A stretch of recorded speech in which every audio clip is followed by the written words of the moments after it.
உங்ககிட்ட ஒரு கொஷின், டெய்லிக்கும் ஒருத்தவங்களுக்கு அவார்டு கொடுக்கணும் அப்படின்னா யாருக்கு கொடுப்பீங்க? சரி, நானே சொல்லிடுறேன். டெய்லியும் என்ன குழம்பு வைக்கிறதுன்னு கண்டுபிடிச்சி வைக்கிறோம்ல, எங்களுக்கு தான் கொடுத்தாகணும். சரி கோவப்படாதீங்க. 5 நிமிஷத்தில் வைக்கிற மாதிரி ஒரு குழம்பு சொல்லித்தரேன், கற்றுக்கோங்க. பட் இதுக்கு ஏன் அரைச்சி கலக்கின்னு பேர் வச்சாங்கன்னு தெரியல. டேஸ்ட் பண்ணதில் டேஸ்ட்டு சூப்பராக இருந்துச்சு. பட் இதுக்கு வேறு பேர் வைக்கணும், அது என்னன்னு லாஸ்ட்டாக பார்க்கலாம். இதுக்கு மாங்காய் ஒன்று எடுத்துருக்கேன், இல்லை தேவையான அளவுக்கு கட் பண்ணியிருக்கேன், ஒரு கைப்பிடி அளவுக்குன்னு வச்சுக்கோங்களேன். அதேமாரி தேங்காவையும் ஒரு கப் அளவுக்கு கட் பண்ணி வச்சுக்கோங்க. உங்கள் வீட்டில் மெம்பர்ஸ் அதிகமாக இருந்தானே இதை கூட குறைச்சா நீங்கள் எடுத்துக்கலாம்.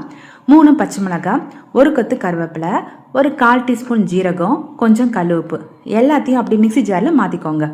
இது கூட ஒரு கப் அளவுக்கு தயிர் ஆட் பண்ணி கொஞ்சம் தண்ணி ஊற்றி நல்லா ஃபைன் பேஸ்ட்டாக அரைச்சி எடுத்துக்கணும். இப்போ நம்ம தாளிக்க போகிறோம். தேங்காய் 1 டேபிள் ஸ்பூன் எடுத்துக்கிட்டு கூட வரமிளகாய், கடுகு, ஜீரகம், கருவேப்பிலை போட்டு தாளிச்சிட்டு அதில் கொட்டிடுங்க.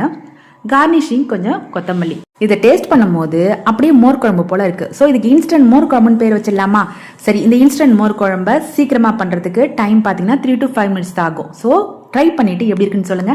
பிடிச்சிருந்தா லைக் அண்ட் சப்ஸ்கிரைப் பண்ணுங்க. பாய்.